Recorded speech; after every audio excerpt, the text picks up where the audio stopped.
Hey! Tambala na! At eto na sila, ang nag-iisang masugid na tagahanga ni Nicole Yala.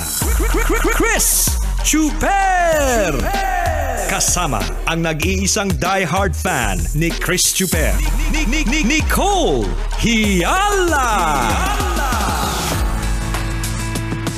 Mula sa Mahiwagang Burnay, ang kwento.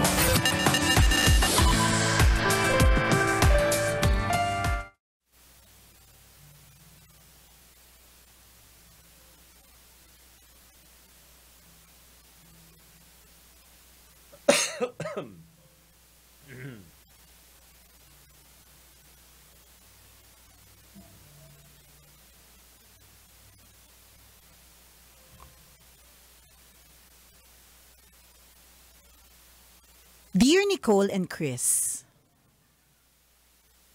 itago niyo na lang ako sa pangalang Brian. Tambalanista since 2008 at isang mechanical engineer dito sa Laguna. Sumulat ako sa inyo para ibahagi ang kakaibang bayad na natanggap ko mula sa nangutang sa akin. At nais ko ding humingi ng payo. Nagsimula ang lahat nang maging kapitbahay ko si Angel, isang chemical engineering student. Maganda at sexy si Angel kaya mabilis siyang napalapit sa akin. Ganon, pag tsaka hindi napapalapit sa'yo. Madaling napalapit kasi maganda, sexy. Sabagay, gets naman natin. Parang magnet ba? Palagi kaming lumalabas at dahil ako yung may trabaho, ako yung lagi nanlilibre. Isang araw, pumunta sa bahay ko si Angel para humiram ng 1.5. Kulang daw yung pinadalang pambayad ng tuition fee ng parents niya. Pinahiram ko naman. Ang kapalit, mahigpit at mainit na yakap na may kasamang madiin at matunog na halik sa pisngi. Hindi pa siya nakakabayad sa utang na ito. Tumakbo ulit sa akin si Angel. Humihiram naman ng 5,000. Oy, na-excite sila. Na-excite. Oo. Kulang pa daw ang pambayad ng tuition niya. Habang... Hay! Nakakaloka! Teka, mabibitin yung mga tao sa TikTok. Wala ka daw audio. Sandali. Wait lang. Bakit ako walang audio? Wala akong sound. Sayang. Naku, mabibitin kayo. Sorry. O, lipat sa radyo. Radyo kasi dapat. Oo. Eto na nga. Hindi pa siya nakakabayad sa utang na ito. Tumakbo ulit sa akin si Angel. Humihiram ng 5K. Mm-hmm. Kulang pa daw ang pambayad ng tuition niya.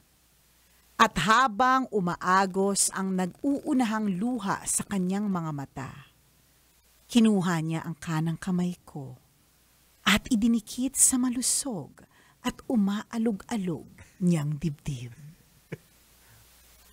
Bigyan ko lang daw siya ng 5K.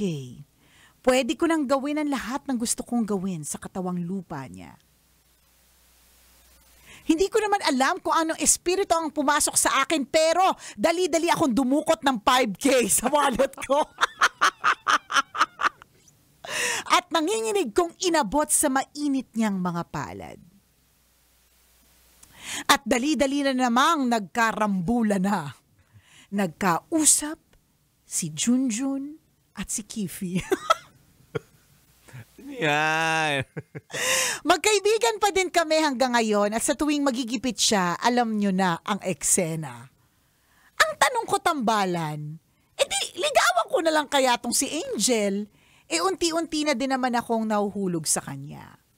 Magandang ideya kaya yun. Salamat sa inyong payo, ang inyong tambalanista, Brian.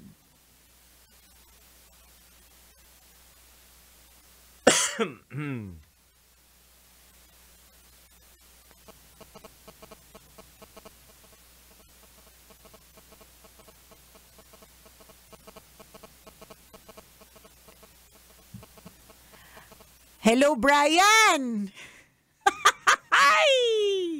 Hindi ko alam kung marami may inggit sa'yo. Kaya nga hindi ko alam kung may mga willing na rin magpautang kay Angel, 'di ba? Well, kung ako para sa akin kung talagang dun sa part na unti-unti namang nahuhulog ang loob mo sa kanya and you wanna level up yung friendship ninyo, wala namang masama doon. Oo, sa akin wala. Pwede nga nakakatawa, na nakakatuwa, na nakakahiya, na nakakalurke, yung kumbaga yung umpisa ng relationship na meron kayo, pero in the end,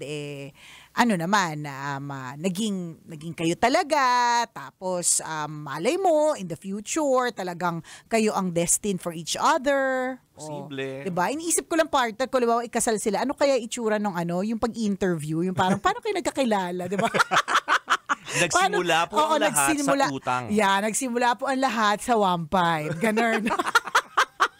Yung iba nga narinig ko 150. 150. Meron akong kakilala. Ito medyo mataas, 1.5. Actually, pumapayag. Kasi maganda sexy naman daw. Sariwa, ganyan. Charot! Anyways, yun nga lang, ako ang naisip ko lang dyan, Brian, ano naman yung assurance mo na hindi lang sa'yo may utang si Angel? Yes. Pero though, ayaw naman natin masyadong i-brand si Angel. Baka naman ganyan lang siya sa'yo kasi baka naman din, she likes you.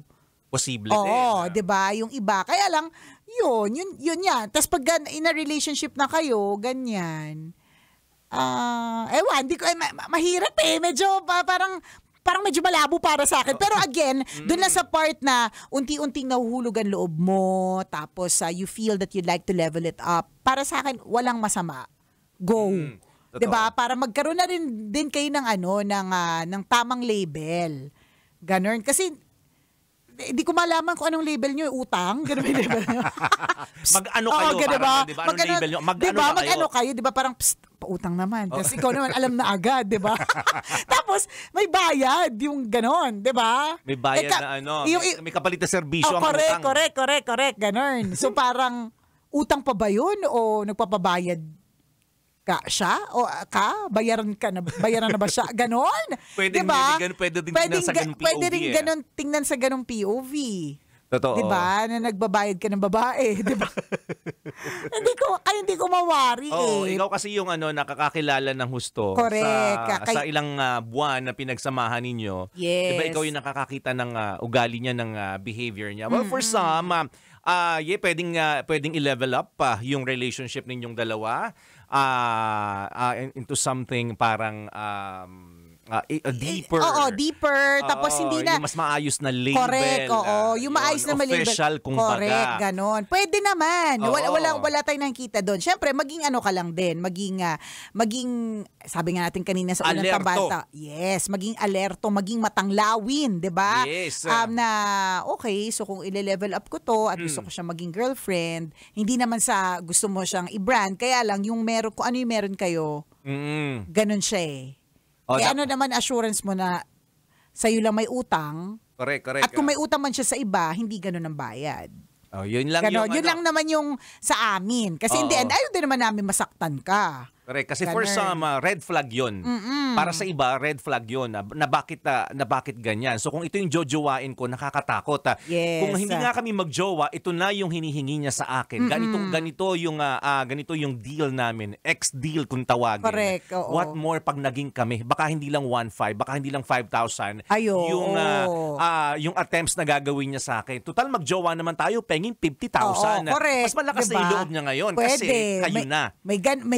May ganun ding anggulo. Pero kami ito ay anggulo ng mga marites na ang kwento lang na narinig namin is just a portion of the whole pie. 'Di ba? So kung egg pie ito, nandun lang kami sa crust, 'di ba? So alam mo naman tayong lahat, 'di ba? Parang sa mga issue ngayon, sa kung ano-ano mga issue mga naririnig natin, hindi naman natin alam yung buong story. Yes. Ang nakita lang natin yung isang parte nung pizza pie.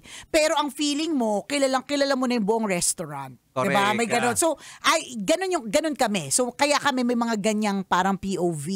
So, titingnan mo, napakaraming napakaraming anggulo. Kumbaga yung iba't iba ng anggulo ng kwento. Tingnan mo lahat. Doon sa mga nagsasabing pwedeng red flag ito at doon sa mga nagsasabing sige ituloy nyo na. Ano pa yung mga possibilities kapag itinuloy mo ito, for example? So yun nga, maaaring mapadalas yung paghingi niya sa'yo kasi Correct. kayo na. Mas magiging komportable siya sa'yo eh. Oo. Diba? Hindi na ako mahihiya. Eh kung ibang tao, wala naman tayong label, mahihiya pa ako ng lagay na yan. Pero sa tingin mo ba, di ba? Pagka kayo na Hindi lang, hanggang 5,000 lang yung pwede niyang hingin. True. Hindi naman naubos yung gastos. Oo. Di, pero again kami ay lang to nakikisawsaw. Alam mo na, umuopinyon. Hindi naman namin siya kilala talaga. Tama. Judge lang kami base sa kwento mo. 'Di ba? So, ikaw naman din talaga ang makakasagot talaga niyan. Oo, may kakilala kami, hindi magjowa. Magkakaano lang din, magkaibigan. Walang kapalit. Negosyo yung ganyan. Paanong negosyo? Oo, Sino negosyo. kakilala mo naman Oo, yan? Kakilala ko ba yung kakilala mo? Ingat ka sa kanya. Sabihin mo sa akin kung sino para makapag-ingat. What do you mean by negosyo? Negosyo eh. Kunyari, halimbawa, yung ito, anong pangalan ng babae? Angel. Si Angel, ganda pa naman ng pangalan. Angel. Anghel. Oo, talaga, akala mo talagang puro kabutihan ng ginagawa. Yan, oo. Kunyari, sa'yo, 1.5 eh. May mga tao na ginagawang negosyo. For example, lalapit ako sa'yo, partner, 200 pesos. Yung worst case na storya na may invento ko, 500 pesos. Na kunyari, wala, delete pa yung sweldo ko, pengi naman ng 200 pesos, pasahan mo naman ako sa GCash. Mga ganon. Oo, tapos kunyari, next month, mag-iimbento naman ako ng ng kwento. Ang kwento ay depende sa amount na hinihingi. Ganon. Yun yung sinasabi mong negosyo. Correct. Akala ko katawan nila, parang katulad nitong si Angel. Okay. Na pwedeng, sinasabi natin, pwedeng maging negosyo ang paghingi. Until we found out na negosyo niya. Wala naman pala talagang wala naman kung ano man yung mga kwento niya mga inventong kwento lamang. Correct. So kailangan ang sinasabi natin dito, yun, posibleng maging negosyo at since negosyo ito, kailangan mo tinatawag na due diligence. Oo, magre-research ka. Yes, mag-research ka sa ginagalawan ng babaeng yan. Correct. Kung gusto mong i-level up para hindi ka mapahamak. Tama, kasi tamang scam ka talaga. Although, in fair naman, hindi ka naman pinilit ni Angel, pwede ka naman tumanggi. Yes. Pero ikaw to, nangangiting, nangangatog-ngatog pa, biglang may 5K ka kahit. Sabay withdraw. Kahit wala ka naman, kahit may paggagamitan talaga yung 5K mo, biglang walang paggagamitan para kay Angel, di ba? So, kumbaga, hindi ka naman pinilit ni Angel eh. Yes. Katulad na ng mga ibang mga tao na may ganyan na, na biktima or na negosyo sila, hindi na naman sila pinilit. Napilit, oo, pero pumayag kasi sila. Dapat hindi ka marupok pag ganyan. Dapat kasi, astig ka. Correct. Di ba? Parang Arena Plus na astig, Yes. di ba?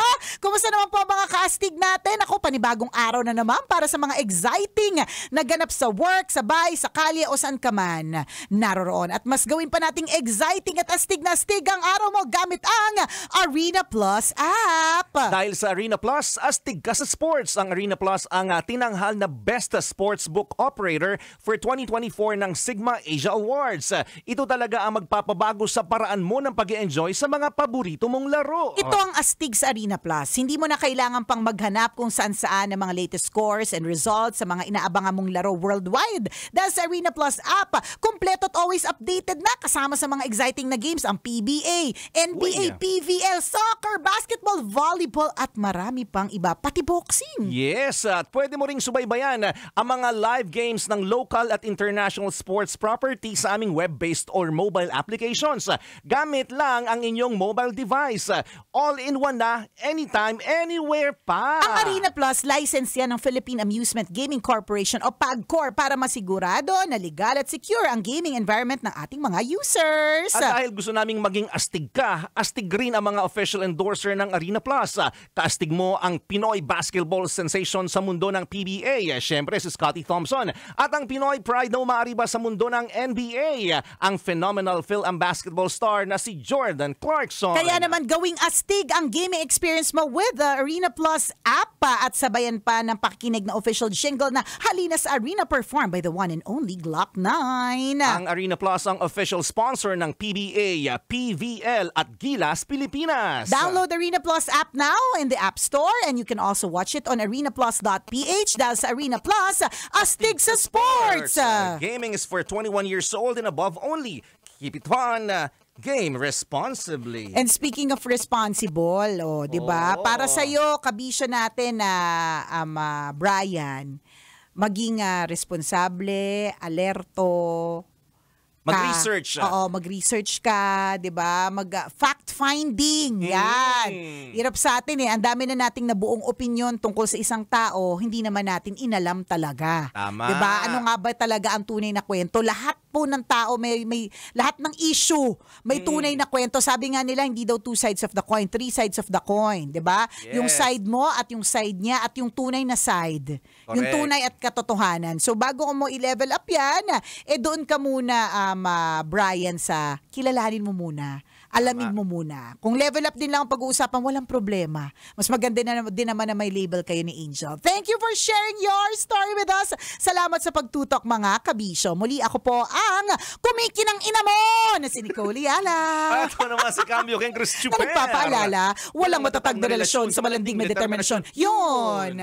Kailangan pa bang i-memorize yan? Love Radio. Basic!